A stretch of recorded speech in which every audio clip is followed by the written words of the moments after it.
freestyles. You know what I'm saying? Just freestyles off the bat. No matter what it was, we was ready. You know what I'm saying? So first songs really wasn't a thing for me. It was just hearing you freestyle, you know?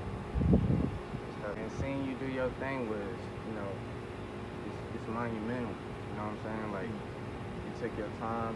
There was no rush on this shit. You feel me? No cuts, all raw. And you didn't let like life fuck you up. You know what I'm saying? Like just went with it. You know what I'm saying? Kept going. Studio time after studio time. Engineers, producers, kept with it. You know what I'm saying? So yeah, you doing your thing, Bruce. I like being that cold. I wasn't surprised at all when I realized you was about to take it seriously. Everything you do that you liked, you took seriously. From Chump Street, like them paintings. The paintings was amazing already. The poems, I heard like one or two. I can't remember none of them from now, but the books, the stories that we wrote, stories that I sat down and talked to you about. I realized how seriously you take stuff that you actually like. If you into it, you was gonna get into it, and that's why I always say like, yo, get into rapping, yo, go ahead, cause you was like, if you got into some shit, you got into football, just so many things, bro. Anything that you really like, you was about that shit, and I saw that early. The first after the first song I heard from you, I was surprised. I was like, yo, like this there? Like, all right, I'm gonna be honest with you. Voice wise, you had already grew up some. Your voice was not like that when you was a younger. Like you turned the fuck up vocally, and lyrical choice. The cursing, not so much. It didn't surprise me because I knew like there was a million times before where we just be standing around and you wasn't old enough to be cursing, but I hear you cursing and shit, and I'd be like, that's cool. But the voice, the rumble, the rash, the way you attack the track, like I don't know. At first, when you told me you was rapping, I was like, all right, I'm gonna hear this, and it's gonna be lyrical, but he gonna be on some other shit, like, but yo, you hood intellect, that was the part that got me. I know you got hood intellect when we talking, but the fact that you can resonate that shit on the track, that was the part that's what surprised me. I was like, yeah. And when you first came up and seeing you freestyle for me, I knew you had potential right then and there. But when I seen you doing the videos and really getting in the stew and really like what I'm saying, making some timeless music for real, that's all I knew, man. Like for real. I remember, man, I was riding with my nigga Dev, right? Produced by Dev, you know what I'm saying? And we just riding, man. I was like, man, you gotta check out my nigga Krush, you know? Like, bro, tough.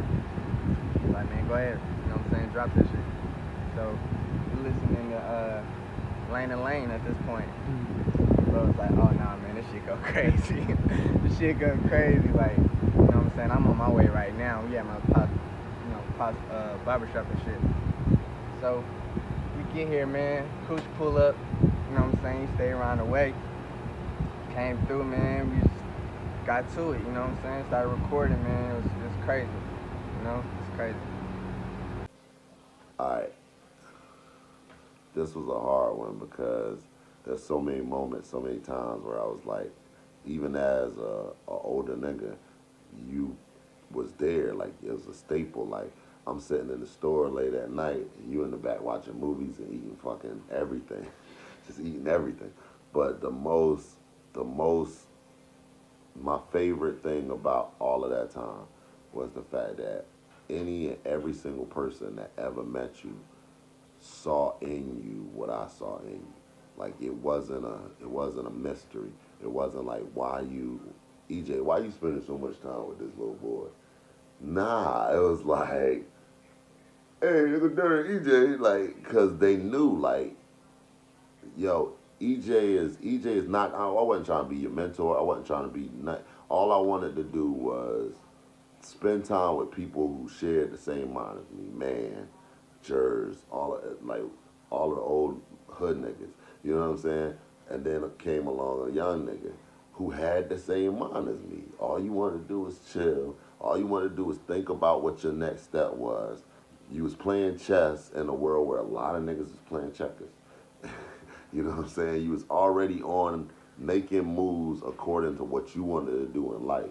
A lot of times I know it may feel like you weren't told all of the things that make you ready for life, but you more ready than most niggas your age, and it resonate in your music.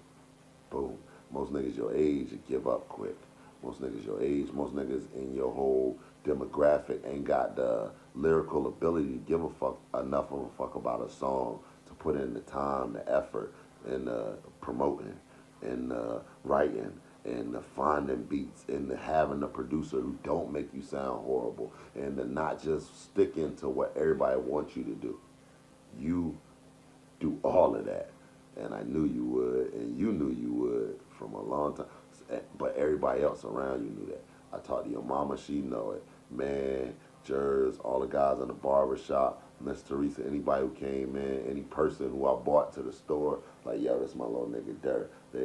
After that first initial interaction, they'd be like, oh yeah, that's his little nigga Dirt.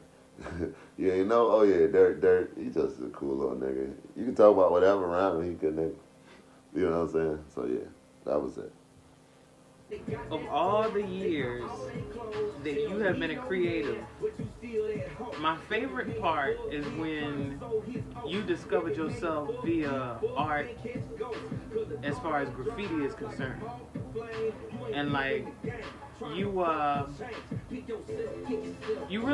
really are good at expressing yourself with that. But when that time came along and you started doing that like even from a child, you know, from the daycare and the porcelain masks you used to make.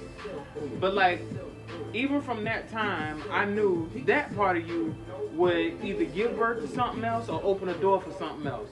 So that part of you, that colorful, beautiful part of you was my most favorite part. And don't get me wrong, the music, that's my shit, because I'm music. But it's something about like pictorial art, like the graffiti and the paintings and all that stuff. When I started seeing that part of you, like in your preteens, it was really, really matured, and it was really like out of a mold. You know, it wasn't nothing that nobody else was doing. It's like, you know, one day you took a black paint pen and a white canvas and created a masterpiece. You know what I mean? So that's been my most favorite part. Now, as far as the music is concerned, like that part is just the icing on the cake. Oh, bitch, you extra, I take that loss, cause I was just horny, I like the performance. In the field scoring like 8 yards of carry, I'm moving that pill like I run it for Gorman. I know you already know, you feel what I'm saying? But just don't change, man. Just don't change, bro. Anything that you're doing right now, keep with it, you know what I'm saying? Obviously the hood love it, you know what I'm saying? The world gonna love it eventually. So, just keep it up, bro. That's it. Your energy. Off top, like, it translates to this music so crazy. You know what I'm saying? Who you are as a person, you can tell on the mic too. So just that energy, man. It have to be every day for you worked for me for what? A year and a half, maybe 2 years in high school. And every day you came to work consistently. And every day you were there for all of the time you needed to be there. But you never did shit. You never did. Every now and then there would be a time period where we would have to put out a lot of products or something like that. And by we, I mean me and you standing there just talking and just putting stuff. But for every day, you was there on time. You was there for all the time you needed to be there. We talk all day, but you ain't did nothing to get that money. Nothing. But it wasn't because you didn't work. It was Niggas didn't hold you. Niggas didn't care. Like you was there. The dirt's here. But you was good at customer service. Customer service is a big part of personality. And seeing that, you know what I'm saying? That's number one thing that make an entertainer. That's the number one thing that make a MC, somebody who can stand on stage and get everybody attention and at the same time deliver something to everybody. That's number one. And you was always that kind of nigga. Before Kush even started rapping, man, doing this shit, I remember standing outside of my pop shop. This nigga was calling me Cole because I look like Cole apparently. But shit, man, he was like, yo, you like, you rap for real? I was like, yeah, man, I got a little something. I'm spitting for him. He was like, oh, like, bro, you cold as fuck, like, shit. He was like, hey, man, you made me want to start rapping. I was like, man, go ahead, man. Shit, do that shit. Like, maybe 2 weeks later or something, hey, I got some spit it for me. Nigga, I'm like, what the fuck are you doing right now, bro? Like, you should be rapping right now. Like, what the fuck you doing, you know what I'm saying?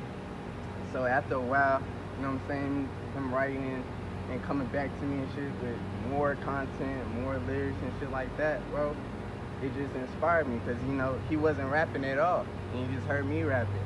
And it took me so much time to, like, you know what I'm saying, gather myself and put shit out there myself. But I seen him hop on it and love it the way I do and keep pushing with this shit, you know what I'm saying? And keep coming with some hard shit every time. You know what I'm saying? So that really inspired me to keep going myself. You know what I'm saying? And keep going hard. The thing that impacted me most about you is your drive. You'll pick something, and I watched you pick some shit that I wouldn't pick. And I'm not talking about like bad shit, just like a option, like painting for one. I ain't never painted shit. If I did paint, it just shouldn't be so fucking ugly. Like I can't even draw. But you'll drive in something like that. And then for that to go to like, all right, then there was a time in your life when your drive was on football. And I watched that, and and then for a long time your drive was on writing a book. And you had a couple books, and you was the only teenager I knew with a book. Like, and I was like, yo, this nigga drive is just crazy. And now you expressing that same shit in rap. That have to be the most inspirational part about you as a person, is your drive. Once you focus on something, you get that tunnel vision, and whatever it takes to get to that, you gonna do what it takes. Dear Durr, where you are is fine, but there are many more levels in you.